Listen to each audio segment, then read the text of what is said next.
Hello students, अपनी जो last class थी उसमें अपन ने चर्चा की थी प्रथम कोटि विक्रिया के समाकलित वेग समीकरण की। और इस लेक्चर में हम जो चर्चा करने जा रहे हैं वो हमारा है हाफ टाइम पीरियड या फिर हमारे पास होता है अर्ध आयु काल। क्या होता है? अर्ध आयु काल। आप अच्छे से वाकिफ हैं, हमने पिछले जो शून्य कोटि विक्रिया का जो लेक्चर पढ़ा था उस शून्य कोटि विक्रिया के लेक्चर में हमने अर्ध आयु काल को पढ़ा था। और अर्ध आयु काल को हम दर्शाते किससे हैं? टी हाफ से दर्शाते हैं, या फिर आप अगर इसको और तरीके से दर्शाना तो क्या लिख दोगे? टी 50%। कुछ ये होता है। और ये हम पढ़ चुके हैं। वैसे कौन सी कोटि का पढ़ चुके हैं? केवल शून्य कोटि विक्रिया का। अब इसको इंग्लिश में क्या बोलते हैं? हाफ टाइम बोलते हैं। क्या बोलते हैं? Half time. जैसे हमारे पास स्कूल के अंदर होता है ना हाफ टाइम इंटरवल जो होती है, हमारे जो सेशन होता है उस सेशन का जो हाफ पार्ट होता है जो बीत चुका होता है वहां उस टाइम क्या होती है? हमारे पास इंटरवल होती है, गैप होता है ना, उसे क्या बोलते हैं? इंटरवल। यहाँ पे हम जो केमिस्ट्री की बात करते हैं इस चैप्टर के अंदर, तो हमारे पास अर्ध आयु काल क्या होता है तो हम पढ़ चुके हैं। अर्ध आयु काल क्या होता है कि किसी भी रासायनिक अभिक्रिया में अभिकारकों की आदि सांद्रता को उत्पादों में बदलने में लगने वाला जो समय होता है वो क्या होता है हमारे पास? अर्ध आयु काल। दूसरी लैंग्वेज में क्या बोल सकते हैं कि वह समय जिसमें अभिकारक होते हैं या अभिकारकों की सांद्रता क्या होती है? आधी हो जाती है, या फिर अभिकारक आधे क्या होते हैं? उत्पाद में बदल जाते हैं। तो वह समय क्या कहलाता है हमारे पास? अर्ध आयु काल। और इसे दर्शाते किससे हैं? टी 1/2 या टी 50%। ये जो 1/2 क्या लगता है? टी के नीचे लगता है, ना कि एक बराबर में नहीं लगता है। ठीक है। अब हमारे पास समाकलित वेग समीकरण क्या था? प्रथम कोटि विक्रिया का समाकलित वेग समीकरण क्या था? प्रथम कोटि अभिक्रिया का जो समाकलित वेग समीकरण था वो क्या था हमारे पास? समाकलित वेग समीकरण क्या था? K1T इक्वल टू क्या था? 2.303 लोग आधार में कितना? 10। और ऊपर क्या लिखा था आपने? A अपॉन क्या लिखा था? A minus x. ये लिखा था कुछ। अब इसको अपन पूरा समझते हैं। यहां हमारे पास K1 क्या था? प्रथम कोटि विक्रिया का वेग नियतांक था। T क्या था? समय था। 2.303 क्या एक नियत अंक है। लोग बेस में कितना है? आधार। और ये कितना है? A। यहाँ जो A थी वो क्या थी हमारे पास? प्रारंभिक सांद्रता थी। क्या थी? प्रारंभिक सांद्रता। और प्रारंभिक सांद्रता किसकी? यहाँ पे अभिकारकों की। A माइनस एक्स था वो क्या था? क्या था? टी समय पर सांद्रता थी। क्या थी? टी समय पर सांद्रता। ठीक है। यहां हम a माइनस एक्स को क्या बोल सकते हैं? at बोल सकते हैं। अगर मैं यहाँ पे केवल और केवल x की बात करूं तो आपने पिछले लेक्चर में पढ़ा था x क्या था कि अभिकारकों की वह सांद्रता, अभिकारकों की वह सांद्रता जो कहां जा चुकी है? उत्पाद में बदल चुकी है। वह सांद्रता जो उत्पाद में बदल चुकी है, उत्पाद में बदल चुकी है वो क्या होती है हमारे पास? एक्स होता है। कितना टूटा वो कौन होता है? एक्स। मतलब मैं सीधी भाषा में क्या कह दूं? कितना टूटा, कितना अभिकारक टूटा, वही क्या होता है हमारे पास? एक्स होता है। हम बात कर रहे हैं अर्ध आयु काल की। और अर्ध आयु काल में क्या होती है? प्रारंभिक सांद्रता अपने प्रारंभ की क्या होती है? आधी हो जाती है। सॉरी, सांद्रता क्या होती है? प्रारंभिक की आधी हो जाती है। तो यहां पर क्या होगा अर्ध आयु काल के अंदर? हमारे पास ये जो समीकरण है समाकलित वेग समीकरण, इसमें हमें क्या करना है? टी को क्या लेना है? टी हमारे पास क्या हो जाएगा? टी हाफ से सब दर्शा देंगे। और हमारे पास जो x होगा वो x क्या होती है? अभिकारकों की वह सांद्रता जो उत्पाद में बदल जाती है। तो अर्ध आयु काल पर कब की बात कर रहे हैं अपन? अर्ध आयु काल की। तो अर्ध आयु काल पर क्या होगा कि t को अपन मेंशन करेंगे, टी हाफ से डिनोट करेंगे। संकेत क्या होगा? T half. और x क्या था? अभिकारक कितना उत्पाद में टूट गया। तो उससे पहले मैं एक बात कर लेता हूं कि प्रारंभिक सांद्रता जो हमारे पास है वो कितनी है? ए मान लेते हैं। किसकी? अभिकारकों की। तो आपने क्या कहा कि अभिकारकों की प्रारंभिक सांद्रता कितनी हमारे पास? ए है। तो अर्ध आयु काल पे कुछ इस तरीके से होगा। अर्ध आयु काल पे x का मान कितना हो जाएगा? a/2 हो जाएगा, क्योंकि आधा क्या हो जाएगा? टूट जाएगा। किसमें चला जाएगा? उत्पाद में। अब ये जो मान है वो कहा रख देंगे? मान समीकरण में रखने पर। क्या करना आपको? मान समीकरण में रखने हैं। और अगर आप मान समीकरण में रखेंगे तो हमारे पास क्या वैल्यू आएगी? देखना भाई, यहाँ क्या हमारे पास K1T है तो ये लिख दिया मैंने। K1T की जगह क्या मेंशन करोगे आप? T हाफ इक्वल टू क्या लिखोगे? 2.303। लोग बेस में कितना है हमारे पास? 10। प्रारंभिक सांद्रता क्या मान लिया आपने? A में क्या मान रखी है आपने? A मान रखी है। नीचे क्या है? A प्रारंभिक सांद्रता माइनस एक्स का मतलब कितना होता है? कितना टूट गया। तो कितना टूट गया ये a/2, क्या लिख देखो यहाँ पे a/2। अब a में से अगर a/2 जाएगा तो a में से अगर a/2 जाएगा तो कितना आएगा देखो 2, यहाँ पे कितना आएगा 2a minus a equal to क्या आ जाएगा हमारे पास a/2। तो जब a में से a/2 आप घटाओगे तो कितना आएगा हमारे पास a/2 आएगा, कितना आएगा a/2। तो ये कुछ इस तरीके से होगा कि t को आपने लिखा t हाफ 2.303 लोग आधार में 10 और ये कितना हो गया a/a/2। ठीक है, a से a क्या हो जाएगा कैंसिल हो जाएगा। तो हमारे पास यहाँ ऊपर क्या बचा लोग 10 में आधार में कितना बचा 2 बचा, कितना बचा लोग आधार 10 कितना बचा सॉरी 2 बचा। तो मैं यहाँ पे इसको थोड़ा सा मिटा रहा हूं, देखना भाई हमारे पास क्या समीकरण आएगा, कुछ इस तरीके से आएगा देखना। इसको मैं लिख देता हूं यहाँ पे क्या आएगा हमारे पास, यहाँ बचा के टी हाफ, तो क्या होगा के टी हाफ इक्वल टू कितना है 2.303, क्या है 2.303 और लोग आधार में 10 है, यहाँ कितना बचा 2 बचा, कितना बचा 2। अब यहाँ जो हमारे पास लोग 2 है उस लोग 2 की वैल्यू कितनी होती है, तो लोग 2 की वैल्यू फिक्स होती है हमारे पास, कितनी होती है लोग 2 की वैल्यू होती है हमारे पास 0.30 होती है 0.30। क्या करोगे आप यहाँ पे वैल्यू पुट कर दोगे तो क्या आएगा हमारे पास यहाँ से टी हाफ की जो वैल्यू है हमें निकालना क्या था अर्धायुकाल कि आधा होने में कितना समय लग रहा है प्रथम कोटि विक्रिया को। तो क्या लिखोगे आप यहाँ पे टी हाफ इक्वल टू कितना है 2.303 इंटू लोग 10 आधार में 10 और लोग 2 का मान कितना होता है 0.30। ठीक है, अपोन में क्या जाएगा हमारे पास यहाँ पे k1 आ जाएगा, क्या जाएगा k1। अब ये जो समीकरण हमारे पास आया है, ये जो वैल्यू हमारे पास आई है वो प्रथम कोटि विक्रिया के लिए किसका मान है अर्ध आयुकाल का।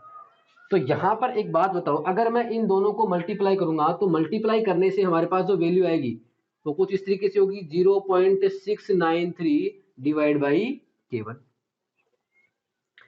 दोनों के दोनों समीकरण किसके हैं अर्ध आयुकाल के। कौन सी कोटि विक्रिया है प्रथम कोटि विक्रिया की बात कर रहे हैं, किसकी बात कर रहे हैं प्रथम कोटि अभिक्रिया की। तो प्रथम कोटि विक्रिया के लिए जो अर्धायुकाल आया है उसका मान हमारे पास कितना है 2.303 गुणा 0.30 बटे k1। इसको अपन दूसरे तरीके से क्या लिख सकते हैं T half is equal to 0.693 upon k1। ये हमारे पास क्या आ गया प्रथम कोटि विक्रिया का अर्धायुकाल का मान। तो अगर आपको ये समझ में आ गया तो मैं एक छोटी सी चीज आपसे पूछना चाहूंगा, बताना आपने शून्य कोटि विक्रिया का जो वेग नियतांक पढ़ा, सॉरी शून्य कोटि विक्रिया का जो आपने अर्धायुकाल पढ़ा था वो कितना था, क्या था आपका शून्य कोटि का समाकलित वेग समीकरण x इज इक्वल टू के टी था या के नोट टी। यहां से x कितना था हमारे पास a/2 था और ये था के नोट टी हाफ, ये था। यहां से टी हाफ क्या आया था हमारे पास टी हाफ इक्वल टू क्या आया था a/2 के नोट।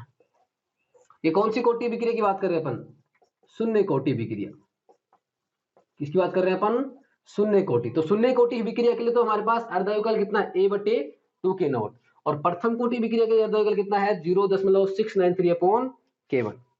जब भी आप किसी क्वेश्चन के अंदर पुट करो तो हमेशा ये वाली वैल्यू पुट करना ताकि क्या हो जाए हमारे पास आपस में कट होने के चांसेस ज्यादा रहते हैं, आसानी से सोल्व हो जाएगा क्वेश्चन। इन दोनों में क्या डिफरेंस आ रहा है आपको, मैंने एक प्रश्न पूछना आपसे कि क्या प्रथम कोटि विक्रिया का जो अर्धायुकाल होता है वो अभिकारकों की सांद्रता पर निर्भर करता है या नहीं। तो क्या इस समीकरण के अंदर कहीं भी सांद्रता का पद आ रहा है क्या, यहाँ पे 0.693 आ रहा है जो एक डिजिट है जो चेंज नहीं होगी, यहाँ पे वेग नियतांक आ रहा है और वेग नियतांक बोल दो तो वेग नियतांक क्या होता है हमारे पास कभी भी अभिकारक की सांद्रता पर निर्भर नहीं करता।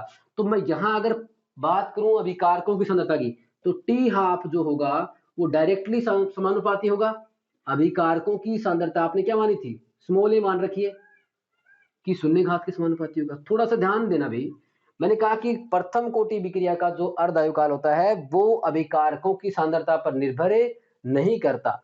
मतलब क्या हो गया जो आपका जो टी हाफ हो गया वो सांद्रता के कौन से घात के समानुपाती होगा शून्य घात के। लेकिन शून्य कोटि विक्रिया के लिए जो हमारा अर्धायुकाल होता है वो डायरेक्टली प्रोपोर्शनल होता है किसके ए के। ठीक है, तो हम क्या कहेंगे कि शून्य कोटि विक्रिया का अर्धायुकाल अभिकारकों की प्रारंभिक सांद्रता के सीधे समानुपाती होता है, जबकि प्रथम कोटि विक्रिया का अर्धायुकाल अभिकारकों की सांद्रता के शून्य घात के समानुपाती होता है। मतलब सीधी सी बात क्या है कि प्रथम कोटि अभिक्रिया, प्रथम कोटि अभिक्रिया का अर्ध आयुकाल टी हाफ अभिकारकों की सांद्रता, क्या लिखोगे आप, अभिकारकों की सांद्रता पर निर्भर नहीं करता, सांद्रता पर निर्भर नहीं करता। बात समझ में आ गई ना। अगर मैं यहां से ग्राफ प्लॉट करूं, अगर मैं प्रथम कोटि विक्रिया के लिए एक ग्राफ बनाता हूं, किसके लिए, अगर प्रथम कोटि वाला है, ग्राफ किसके लिए बनाते हैं हम, ये हमारे पास हो गया टी हाफ अर्धायुकाल, और ये हमारे पास होगी क्या, सांद्रता। क्या ले लिया हमने यहाँ पे, यहां तो हमने ले लिया अर्ध आयुकाल और यहां ले लिया हमने क्या, अभिकारकों की सांद्रता। तो बताओ कि हमारे पास क्या अभिकारकों की सांद्रता पर अर्धायुकाल निर्भर कर रहा है क्या, नहीं कर रहा, और नहीं कर रहा तो क्या आएगी हमारे पास, एक सीधी लाइन आ जाएगी। तो ये प्रथम कोटि विक्रिया के लिए अर्धायुकाल और उसकी सांद्रता के मध्य क्या है, ग्राफ है।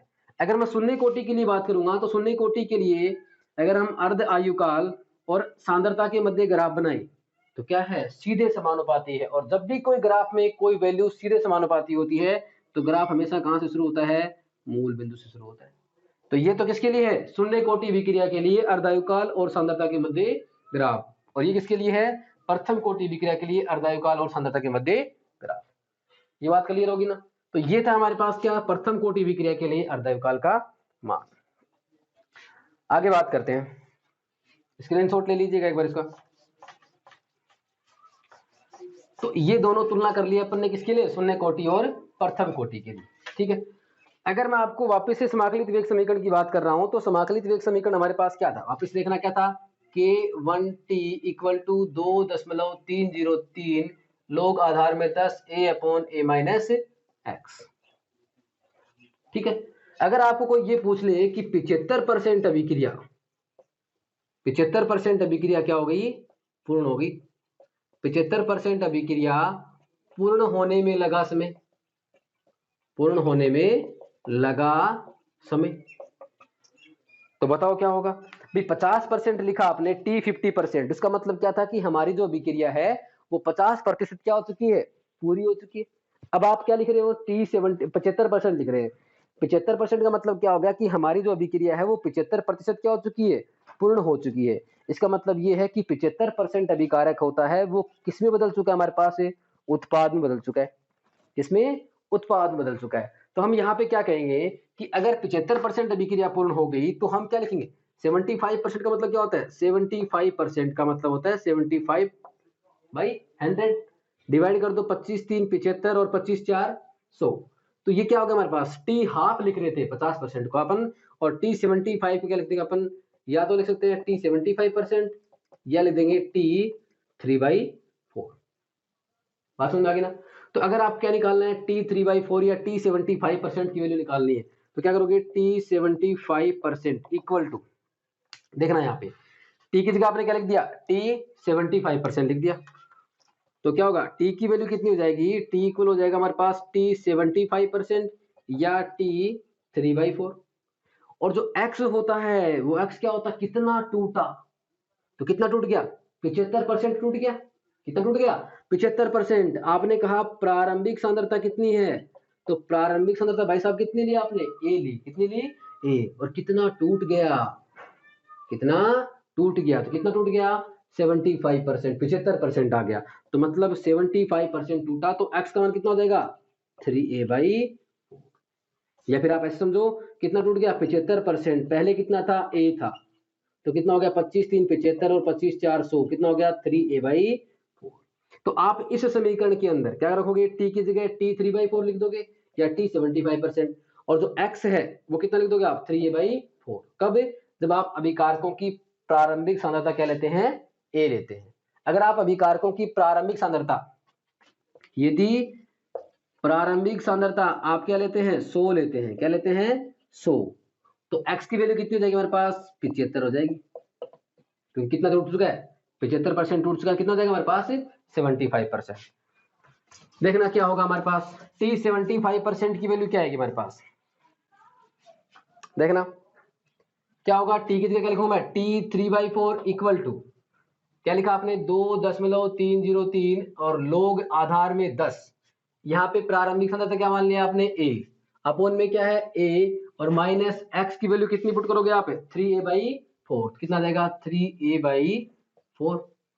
ठीक है, यहाँ पे क्या बचा हमारे पास k1, वो कहाँ जाएगा इसके नीचे आ जाएगा। a में से 3/4 जाएगा तो क्या देखो इधर a में से आपको क्या करना है 3/4, तो क्या लिखोगे यहाँ पे एलसीएम ले लिया आपने कितना 4, कितना आएगा 4a माइनस 3a/4, कितना जाएगा a/4। तो ये वाली वैल्यू अगर अपन क्या करते हैं सोल्व करते हैं तो हमारे पास क्या आता है a/4 आता है। तो t 3/4 का जो वैल्यू आ रहा है वो 2.303 लोग आधार में 10 और नीचे क्या लिख दिया मैंने k1, और लोग की वैल्यू जो आ रही है हमारे पास वो कितना आ रहा है ऊपर a आ रहा है। और अगर अपन ये करेंगे तो भैया a में से 3a/4 गया है, तो a में से 3a/4 गया है तो क्या बचा है a/4, तो यहाँ क्या आ जाएगा a/4, a नीचे आ जाएगा 4, ऊपर चला जाएगा, a से क्या हो गया a कैंसिल हो गया, बचा कितना log 4। अब log 4 की वैल्यू पता होनी चाहिए, तो log 4 की वैल्यू होती है हमारे पास 0.60, कितनी होती है 0.60। क्या करना है कुछ नहीं करना, वैल्यू पुट कर दो, तो t 3/4 की वैल्यू कितनी आएगी 2.303 इंटू log 4 की वैल्यू कितनी है 0.60, डिवाइड बाई क्या होगा हमारे पास k1। तो ये आ गया हमारे पास कितना अभिक्रिया को 75% या 3/4 होने में लगने वाला समय। गुना भाग करोगे क्या जाएगा, इसका गुना भाग करोगे आएगा 1.386 डिवाइड बाई k1, तो ये हो गया t 3/4% की वैल्यू आ गई। तो अभिक्रिया को 75% पूरा होने में कितना समय लगेगा 1.386 डिवाइड बाई k1। तो ये कुछ हमारे पास इक्वेशन समीकरण थे कि अभिक्रिया को आप कितना परसेंट पूरा कर रहे हैं। अब अगर अपन बात करें किसकी कि अगर आप अभिक्रिया को 90% पूरा कर रहे हैं, कितना कर रहे हैं 90% कर रहे हैं, मान लो कि आप 99 कर रहे हैं, मान लो कि आप 99.9% अभिक्रिया को पूरा कर रहे हैं, तो समय क्या लगेगा।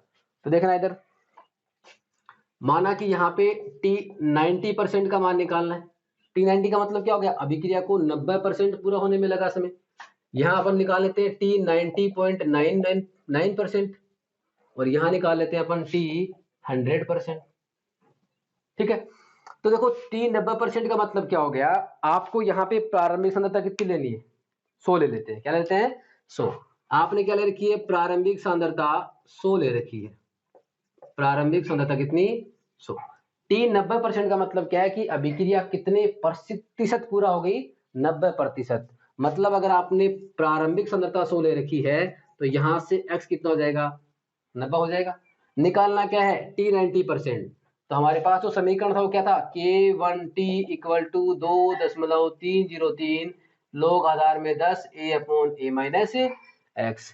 प्रारंभिक सांद्रता क्या मान लिया आपने 100 मान ली, कितनी मान ली 100, x कितना आ गया यहाँ से 90, तो क्या आ गया k1t, t कितना हो गया t 90% इक्वल टू क्या आएगा 2.303 लोग आधार में कितना है 10, प्रारंभिक सांद्रता कितनी मानी आपने 100 मान ली, अपोन में a कितना था 100 था, कितना टूट गया 90 टूट गया, और अपोन में क्या आ गया हमारे पास k1 आ जाएगा।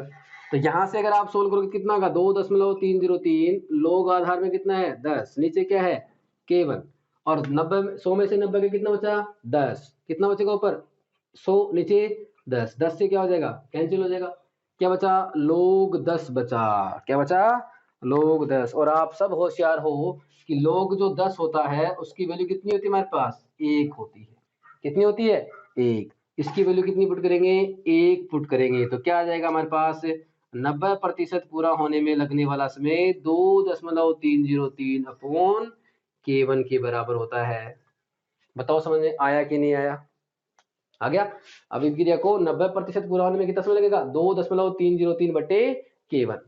आपको यहां क्या पूछा है t 99.9% पूछा है, कितना पूछा है t 99.9, और t 99.9% पूरा होने का मतलब प्रारंभिक सांद्रता कितनी मान लोगे आप 100 मान लोगे, कितनी मान लोगे 100, 100 में से कितना टूट गया, कितना टूट गया, तो x कितना गया 100 में से टूट गया 99.9% टूट गया, कितना टूट गया 99.9%। तो यहाँ जो हमारे पास x होगा वो x कितना हो गया 99.9, तो क्या होगा, K1 की जो वैल्यू आएगी वो क्या आएगी 2.303, सॉरी क्या निकालना था अपने को T99.9%। तो क्या आएगा हमारे पास, तो देखो जरा 2.303 डिवाइड बाई क्या होगा K1, क्या आएगा यहाँ पे log, और log के नीचे कितना आएगा आधार में 10, प्रारंभिक सांद्रता कितनी मानोगे आप 100 मानोगे, अपॉन a कितना था यहाँ पे प्रारंभिक 100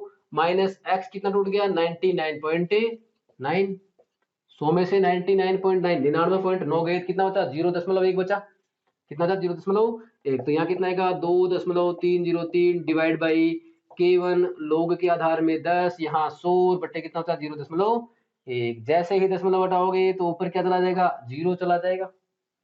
इसको सोल्व करते हैं, तो देखो मैंने यहाँ पे लिखा, एक चीज सुनना, यहाँ पे लिखा आपने log आधार में 10 की वैल्यू कितनी होती है 1 होती है, अगर अपन log 100 की बात करते हैं तो वैल्यू कितनी होती है 2 होती है, और अगर अपन log 1000 की बात करते हैं तो वैल्यू कितनी होती है 3। एक बार आप रेफरेंस के लिए ध्यान रखो, आगे जो नेक्स्ट लेक्चर होगा उसमें अपन log के बारे में भी चर्चा करेंगे। तो log कितना हमारे पास भाई साहब 1000 है, कितना है 1000, और हम जानते हैं log 1000 की वैल्यू कितनी होती है 3 होती है, कितनी होती है 3। तो हमारे पास T 99.9% कितना आएगा, देखो जरा 2.303 भाग में K1, इसकी वैल्यू कितनी आ गई 3 आ गई। तो ये हो गया हमारे पास 99.9% होने में लगने वाला समय। ये तो हो गया T90, ये T99.9। अब एक लास्ट निकालते हैं कि अभिक्रिया अगर पूरी हो जाए, क्या हो जाए पूरी, पूरी का मतलब क्या हो गया 100% हो गया, कितना हो गया 100%, तो क्या लिखूं मैं यहाँ पे T100%, और T100% का मतलब क्या हो गया कि अभिक्रिया को पूरा होने में लगने वाला समय कौन सा कितना होता है, और बात किसकी कर रहे हैं अपन प्रथम कोटि की कर रहे हैं, किसकी कर रहे हैं प्रथम कोटि। बताओ समाकलित वेग समीकरण क्या होता है, K1T इक्वल टू 2.303 log आधार में 10 a upon a minus x, यहां तक कोई दिक्कत नहीं। अब आप प्रारंभिक सांद्रता चाहे तो a ले लो, और चाहे प्रारंभिक सांद्रता आप कितनी ले लो 100 ले लो, तो होगा क्या, अगर आप 100% अभिक्रिया को पूरा करोगे तो T की जगह क्या लिख दोगे आप T100% लिख दोगे। यहां जो हमारे पास x था वो कितना आएगा 100 का 100 टूट गया, तो 100 x कितना हो गया 100 हो गया, तो x की वैल्यू अगर आपने 100 ली है, और प्रारंभिक सांद्रता भी आपने क्या ले रखी है,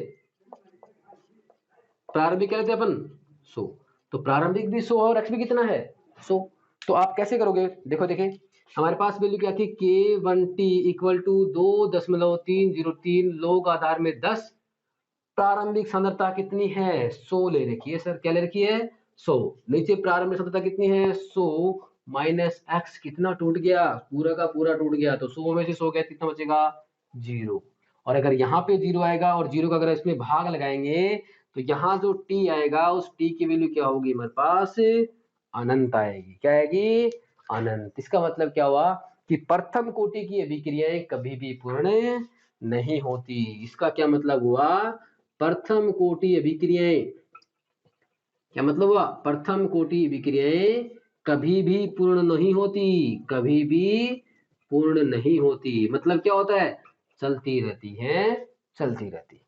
तो ये हमारे पास क्या है प्रथम कोटि अभिक्रिया के लिए 50% पूरा होने में लगने वाला समय 75%, 90%, 99.9%, और हमारे पास क्या निकाला है T100% होने में लगने वाला समय। अब एक बात बताओ, आपने ये तो देख लिया कि प्रथम कोटि अभिक्रिया जो होती है उसका अर्धायुकाल सांद्रता के ऊपर निर्भर नहीं करता, क्या हो गया अर्धायुकाल सांद्रता पे निर्भर नहीं करता। अगर आपको कोई ये पूछे कि प्रथम कोटि जो अभिक्रिया होती है वो होती कौन कौन सी है, उदाहरण की बात करते हैं, किसकी बात करते हैं उदाहरण की, तो प्रथम कोटि अभिक्रियाओं के उदाहरण कौन सा होता है, तो सबसे इंपॉर्टेंट बात ध्यान रखना, जब भी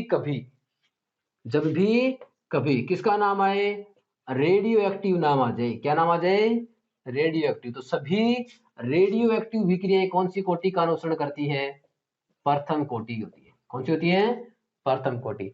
तो सभी रेडियो एक्टिव अभिक्रियाएं क्या होती है प्रथम कोटि अभिक्रिया होती है, कौन सी होती है प्रथम कोटि अभिक्रियाएं होती हैं। तो जितनी भी रेडियो एक्टिव अभिक्रियाएं होती हैं वो सारी की सारी कौन सी होती हैं प्रथम कोटि अभिक्रियाएं होती हैं।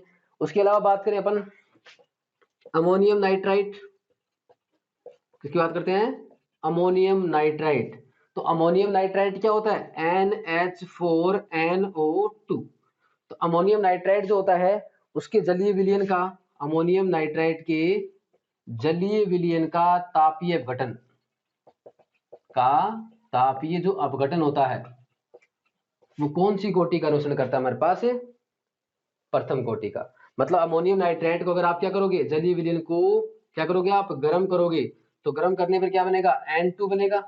क्या बनेगा हमारे पास, N2 बनेगा। और उसके साथ क्या बनेगा बताओ। देखिए प्रथम कोटि जो विक्रिया होती है हम उसकी चर्चा कर रहे हैं, और प्रथम कोटि विक्रिया के अंदर जो एग्जाम्पल होते हैं कि प्रथम कोटि विक्रियाएं कौन कौन सी होती हैं, तो सभी रेडियो एक्टिव विक्रियाएं किसका अनुसरण करती है हमारे पास, प्रथम कोटि विक्रिया का अनुसरण करती हैं। उसके अलावा आपने क्या लिखा है, अमोनियम नाइट्राइट के जलीय विलयन का ताप अपघटन। तो अगर आप इसका ताप अपघटन करोगे तो हमारे पास क्या बनेगा बताओ। देखें एक तो क्या बना दिया हमने, नाइट्रोजन बना दिया, उसके अलावा क्या बनेगा यहाँ पे, जल के अणु बन जाएंगे, तो 2H2। ये भी किसका होता है हमारे पास उदाहरण, प्रथम कोटि का। उसके अलावा एक एग्जांपल और बात कर लेते हैं, एजो आइसोप्रीन जो होती है ना, क्या होती है, एजो आइसोप्रीन। और उस एजो आइसोप्रीन का अगर आप क्या करेंगे, उष्मीय अपघटन करेंगे या वही तापीय अपघटन करेंगे, तो वो भी क्या होता है हमारे पास, प्रथम कोटि विक्रिया का एग्जांपल होती है। एजो आइसोप्रीन का उष्मीय अपघटन, वो भी क्या होता है हमारे पास, प्रथम कोटि विक्रिया का एग्जाम्पल होती है। तो ये थी हमारे पास प्रथम कोटि विक्रिया का समाकलित वेग समीकरण, आपने पिछले लेक्चर में पढ़ा। और इस लेक्चर में आपने पढ़ा प्रथम कोटि विक्रिया का अर्धायुकाल, 75% होने में लगने वाला पूरा समय। अब आपको एक छोटा सा क्वेश्चन करा देते हैं। छोटा सा क्वेश्चन क्या रहेगा, देखना भाई, आगे अपन एक लेक्चर करेंगे, उसमें क्या होगा हमारे पास क्वेश्चन ही होंगे केवल और केवल प्रथम कोटि विक्रिया से रिलेटेड। तो क्वेश्चन कुछ इस तरीके से है कि कार्बन जो 14 होता है वो एक रेडियो एक्टिव समस्थानिक होता है। तो कार्बन 14 का आपको टी हाफ दे रखा है कि इसका टी हाफ होता है 5730 वर्ष। मतलब कार्बन 14 होता है वो 5730 साल के अंदर अपनी प्रारंभिक का सांद्रता का आधा हो जाता है। और इसके लिए क्या पूछा है, वेग स्थिरांक का मान पूछा आपसे, K1 का मान पूछा है। तो सीधी सी बात है, रेडियो एक्टिव का नाम आ गया, मतलब कौन सी कोटि विक्रिया है, प्रथम कोटि विक्रिया। और प्रथम कोटि विक्रिया के लिए टी हाफ का फॉर्मूला क्या होता है, 0.693 अपॉन K1। तो आपको दे तो क्या रखा है, अर्धायुकाल दे रखा है, और पूछा क्या आपको, वेग स्थिरांक पूछा है। क्या पूछा है, वेग स्थिरांक। तो क्या करोगे आप, मान रख दोगे 0.693 डिवाइड बाई K1 का मान कितना है, सॉरी K1 का मान अपने को पूछा है, तो यहां से K1 आपको पूछा है, तो K1 क्या हो जाएगा 0.693 बटे टी हाफ। कितना है टी हाफ आपका, 5330 गुणा भाग तो आपको आता ही होगा। अगर आप इसको गुणा भाग मल्टीप्लाई करोगे तो कितना आएगा, ये लगभग आएगा 1.2 के इक्वल आएगा, 1.2। अगर इसका आप क्या करोगे, गुणा भाग करोगे तो कितना आएगा, लगभग 1.20 इंटू आ जाएगा हमारे पास 10 की पावर -4। इसमें आ जाएगा यहाँ पे ES इनवर्स, मतलब वर्ष इनवर्स के अंदर आ जाएगा। तो ये हमारे पास एग्जांपल्स होते हैं जिसमें अगर आपको अर्धायुकाल दे रखा है तो आप वेग स्थिरांक ज्ञात कर सकते हैं, और अगर आपको वेग स्थिरांक दे रखा है तो आप अर्धायुकाल ज्ञात कर सकते हैं। ये तो क्या था हमारे पास छोटा सा बेसिक क्वेश्चन। एक आपके लिए क्या है, होमवर्क है, और उसे आप ट्राई करना। होमवर्क क्या है, आपको जो भी क्वेश्चन पिछली वीडियो में करवाए हैं उससे रिलेटेड कुछ क्वेश्चन है, मतलब तरीका आपका वही रहेगा, बाकी क्या आपको उस क्वेश्चन को ट्राई करना है। क्वेश्चन क्या रहेगा हमारे पास है कि अभिक्रिया को लिख लेते हैं कि 99.9% पूर्ण होने में लगने वाला समय, पूर्ण होने में लगने वाला समय अर्ध आयुकाल का